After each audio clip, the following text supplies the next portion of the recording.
Guys দেখেন, এটা হচ্ছে ফ্রিজের পোলা। মানে ফ্রিজে বসে থাকে সারা সারা জীবন, মানে কোনো কিছুই করে না। মানে এই যে গরু আসছে, গরুর জন্য সে কুড়া দিয়ে গরুর জন্য স্যুপ তৈরি করতেছে। হ্যাঁ, তুমি শুধু ভিডিও করতেছো, সে ভিডিওটা করতেছো না। এইসব কাজ কখনো করে নাই। তো আমি বললাম যে আমরা তো সারা জীবন করছি, এখন তাকে আমি শিখাচ্ছি, একটু ভালো করে করো, এগুলো শিখতে হবে। তারপর গরুকে নিজে শোনো,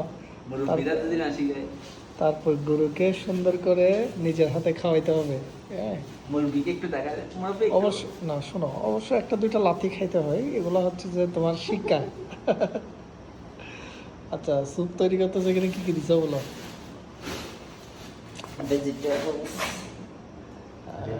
গরুর কুড়া আর হচ্ছে যে ভুসি, যেগুলো আমরা বলি, অনেকে যেটা আগের ভাষায় বুঝবে না, আমরা যে ধান থেকে যেটা বেরোয় এটাকে কুড়া বলি। হ্যাঁ, তারপরে ভুসিটা করতে হয় আমি জানি না, আই ডোন্ট নো।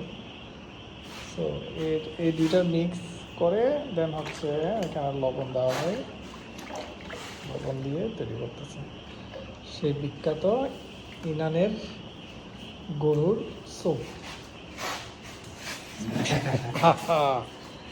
আচ্ছা, এবার এটা খাও।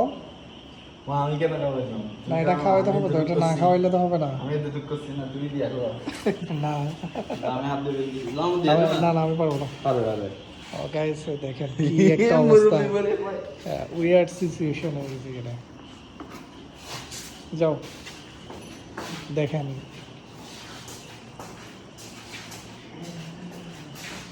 আর ও নাকি বড় হলে তার সব নাকি একটা এগ্রো খুলবে। হ্যাঁ, এই অবস্থার মধ্যে সে এগ্রো দিবে। হ্যাঁ, ওয়াও, আমার হেল্প চাই। শেখাচ্ছে আর একটু ঠেলে দাও না, এটা আমি পারবো না, সরি। কারণ গরুটা একটু অ্যাগ্রেসিভ টাইপের তো, প্রথমে কি করে। Okay guys, thank you. এটাই হচ্ছে আমাদের বছরে একবার গরুর সাথে একটা লাইফ, একটা রাত, একটা দিন কাটানো আর কি। হ্যাঁ, আমার রেসিপিটা ভালো লাগছে। হ্যাঁ, খুব স্যুপটা মনে হয় ভালো হয়েছে। ইনান, তোমার মনে হচ্ছে? আই থিংক তোমার স্যুপটা ভালো হয়েছে না? ওকে গাইজ, আজকে এই পর্যন্ত। নেক্সট ভিডিও দেখতে আসেন আবার, আর পারলে